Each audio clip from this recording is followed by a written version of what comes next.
Assalamu alaikum students, welcome back to my YouTube channel SLO's Academy. I am your physics teacher and today we are going to discuss about 11th class physics chapter number 5 that is work and energy. बच्चों आज की video का topic है conservative and non conservative fields. तो ये आपका एक short question type का टॉपिक है जिसको मैंने डिफरेंस की फॉर्म में लिखा है। इसे हम डिफरेंस की फॉर्म में ही डिस्कस करेंगे क्योंकि इसके बारे में इस तरह से क्वेश्चन आ सकता है कि what is the difference between conservative and non conservative field. इसके अलावा आपसे इस तरह से भी पूछा जा सकता है कि define conservative field, define non conservative field, या फिर what is conservative field, what is non conservative field. तो जिस भी टाइप का क्वेश्चन आएगा मैंने इस तरह से इसको तैयार किया है कि आप हर तरह के क्वेश्चन को आंसर कर सकते हैं। सबसे पहले हम देख लेते हैं कि फील्ड क्या होता है।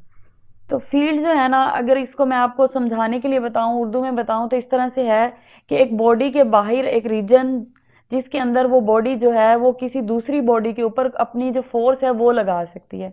जैसे मिसाल के तौर पर अगर आप चार्ज की मिसाल लें तो आपको पता है कि जो लाइक चार्जेस होते हैं वो एक दूसरे को क्या करते हैं, रिपेल करते हैं, और जो अनलाइक चार्जेस होते हैं वो एक दूसरे को अट्रैक्ट करते हैं। तो सपोज कर लेते हैं कि हमारे पास कोई भी एक पॉजिटिव चार्ज है जो स्पेस में कहीं पे पड़ा हुआ है, और अगर कोई दूसरा पॉजिटिव चार्ज उसके पास आता है तो क्या होगा कि वो दोनों पॉजिटिव चार्ज एक दूसरे को रिपेल करेंगे। अब जिस रीजन के अंदर वो आएगा और रिपल्शन स्टार्ट होगी उस रीजन को क्या कहेंगे, हम उस रीजन को कहेंगे उस पॉजिटिव चार्ज की फील्ड। क्योंकि देखें, अगर आप एक पॉजिटिव चार्ज के पास दूसरा पॉजिटिव चार्ज लेके आते हैं तो एक खास डिस्टेंस तक वो एक दूसरे को ना रिपेल कर रहे होते हैं ना अट्रैक्ट कर रहे होते हैं, यानी एक दूसरे के ऊपर कोई फोर्स नहीं लगा रहे होते।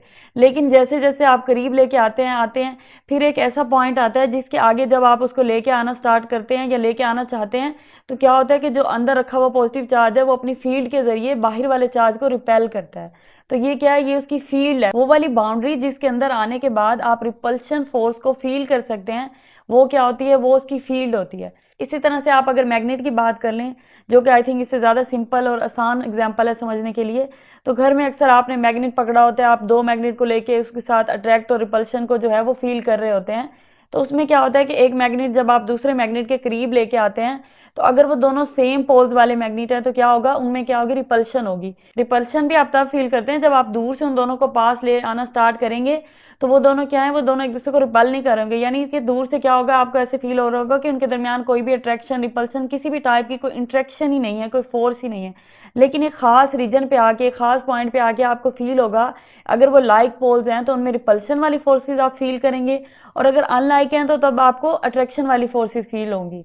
तो ये जो बाउंड्री है, ये जो खास पॉइंट है, ये जो रीजन है जिसके बाद बाद आपको वो फोर्सेस फील होना स्टार्ट होती हैं, उसको हम उस बॉडी की फील्ड कहते हैं। यानी कि चाहे वो चार्ज की फील्ड हो या चाहे वो मैग्नेट की फील्ड हो। इसी तरह किसी भी बॉडी के बाहर वो रीजन जिसके अंदर वो किसी दूसरी बॉडी के ऊपर कोई भी इफेक्ट डाल सकती है, यानी कि उसके ऊपर कोई ना कोई फोर्स एक्सर्ट कर सकती है, कोई इन्फ्लुएंस दिखा सकती है अपना, तो ये जो रीजन होता है ना उसको हम उस बॉडी की फील्ड कहते हैं। तो इसको मैं अगर इंग्लिश में आपको डेफिनेशन बताऊं जो कि आपकी बुक में लिखी हुई है, the region around a body where it can influence other bodies by a force associated with it is called field of force और सिंपली फोर्स फील्ड। अब जिस तरह मैंने आपको एग्जांपल दी कि इलेक्ट्रिक फील्ड हो गई हमारे पास, या फिर ग्रेविटेशनल फील्ड, जो कि आप नॉर्मली अपनी लाइफ में खुद ऑब्जर्व कर सकते हैं कि जो ग्रेविटेशनल फील्ड है इसका भी एक रीजन होता है। जैसे हम अगर रॉकेट वगैरह की बात करें तो जब आपने देखा होगा कि रॉकेट लॉन्च किया जाता है साइंटिस्ट की तरफ से, तो क्या होता है कि रॉकेट भी एक खास फील्ड तक जो है ग्रेविटेशनल फील्ड को या ग्रेविटेशनल फोर्स को फील करता है या फिर उसके साथ इंटरेक्ट कर रहा होता है। उसके बाद जैसे ही वो उस रीजन से ऊपर चला जाता है, स्पेस में चला जाता है, तो वहां पे आप देखते हैं कि कोई भी ग्रेविटी जो है वो अट्रैक्ट नहीं कर रही होती, यानी ग्रेविटी का कोई भी इफेक्ट नहीं होता उस बॉडी के ऊपर। वो रीजन जहां पर इफेक्ट है ग्रेविटेशनल फोर्स का, उस रीजन को हम कहेंगे ग्रेविटेशनल फील्ड या फिर ग्रेविटेशनल फोर्स का रीजन होगा वो।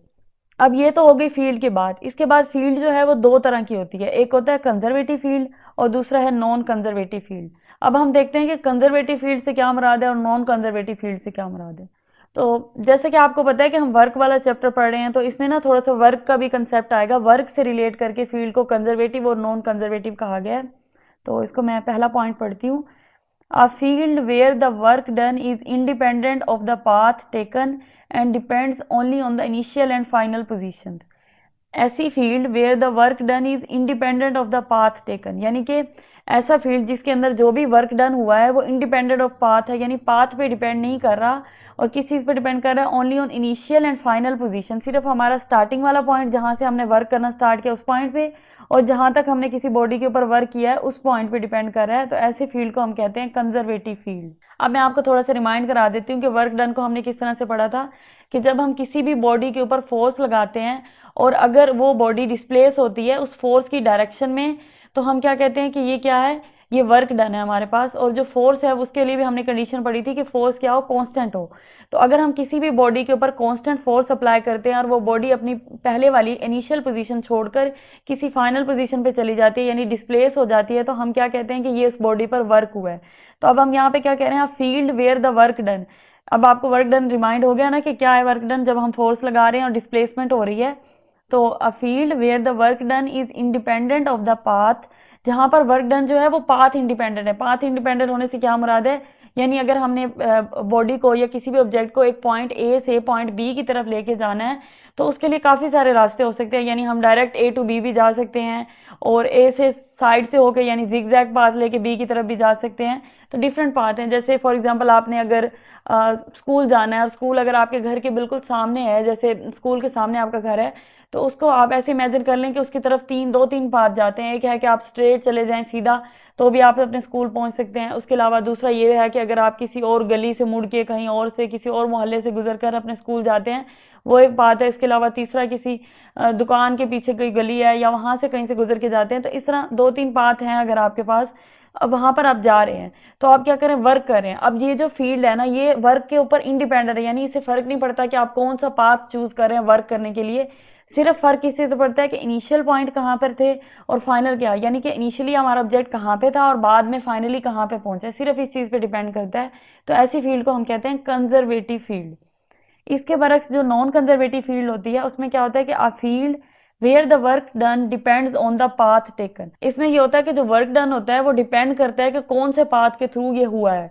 तो जब ये डिपेंड कर रहा हो पाथ के ऊपर तब हम ऐसी फील्ड को कहेंगे non conservative field. Second point है हमारे पास, work depends only on the starting and ending points regardless of the route. जैसे मैंने फर्स्ट में भी बताया, यहाँ पर ज्यादा प्रोमिनेंट करके लिखा हुआ है, वर्क डिपेंड नहीं कर रहा पाथ के ऊपर, लेकिन किस चीज पे डिपेंड कर रहा है, उसके स्टार्टिंग और एंडिंग पॉइंट पे डिपेंड कर रहा है। रिगार्डलेस ऑफ द रूट, उस रास्ते पे डिपेंड नहीं कर रहा कि कहाँ से काम हुआ, किस वे से काम हुआ, बस स्टार्टिंग पॉइंट पे डिपेंड कर रहा है और एंडिंग पॉइंट पे डिपेंड कर रहा है। और इसमें क्या है, work depends on the exact path taken during the motion. ये एग्जैक्ट पाथ पे डिपेंड कर रहा है, इसमें स्टार्टिंग एंडिंग वाला सीन नहीं है, इसमें एग्जैक्टली कौन सा पाथ फॉलो हुआ है वर्क होने के लिए उस पर डिपेंड। थर्ड पॉइंट है हमारे पास, work done in a closed path is zero. तो सबसे पहले तो आपको पता होना चाहिए कि क्लोज्ड पाथ क्या होता है। क्लोज पाथ हम ऐसे पाथ को कहते हैं कि फॉर एग्जांपल अगर हमारी बॉडी किसी भी पॉइंट ए के ऊपर पड़ी थी, उस पर हमने एक कांस्टेंट फोर्स लगाई और बॉडी वहां से मूव हुई है, और मूव करते करते हम इतनी फोर्स लगाते हैं कि वो किसी दूसरे पॉइंट से घूम घुमा के वापस अपने पॉइंट ए पे आ गई है, यानी कि जहां से बॉडी ने मूव करना स्टार्ट किया था अगर बॉडी वापस उसी पॉइंट पर आ जाए तो ये क्या है, ये हमारा एक क्लोज पाथ है, यानी कि एक ऐसे सर्कल बन जाएगा ना कि ए पॉइंट से स्टार्ट हुआ और वापस ए पे आ गया। तो ऐसे पाथ को हम क्लोज पाथ कहते हैं। अब work done in a closed path, जो कि क्लोज पाथ के अंदर जब वर्क डन हो रहा हो कंजर्वेटिव फील्ड के अंदर, तो क्या होता है, वो जीरो होता है। लेकिन उसके बरक्स नॉन कंजर्वेटिव फील्ड में क्या है, work done in a close path is not zero. इसमें क्या है, इसमें जो क्लोज पाथ के अंदर वर्क हो रहा है in the case of non conservative field वो नॉट जीरो होता है या नॉन जीरो होता है।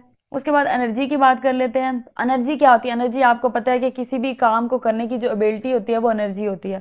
तो अगर वर्क डन क्लोज पाथ में जीरो है यानी कंजर्व है, तो इसका मतलब है कि एनर्जी भी क्या होगी, कंजर्वेटिव फील्ड के केस में कंजर्व रहेगी।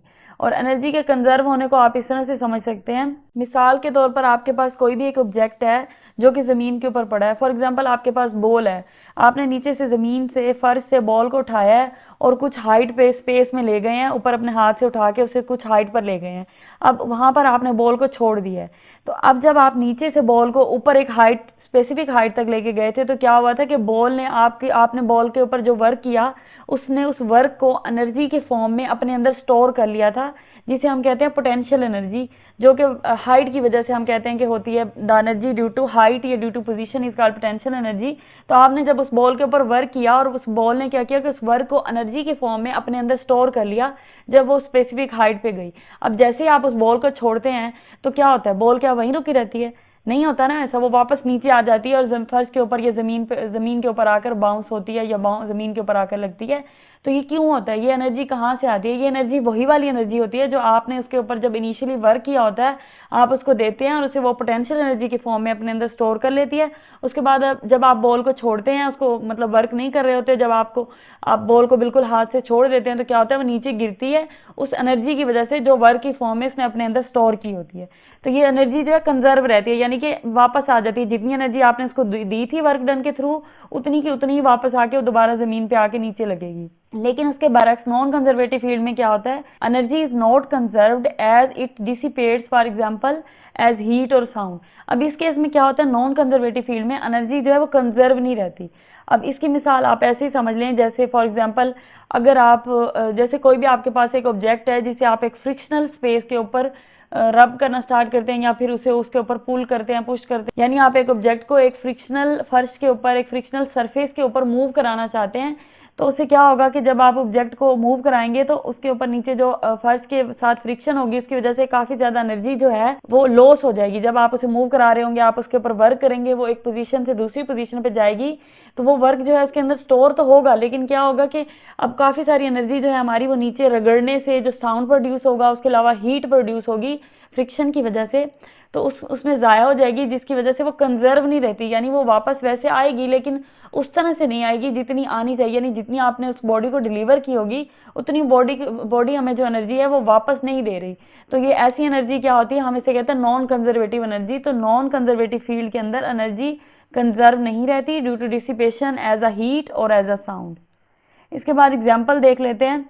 तो हमारे पास जो ग्रेविटेशनल फील्ड है और इलेक्ट्रिक फील्ड है, ये दोनों फील्ड्स कंजर्वेटिव फील्ड की एग्जांपल हैं।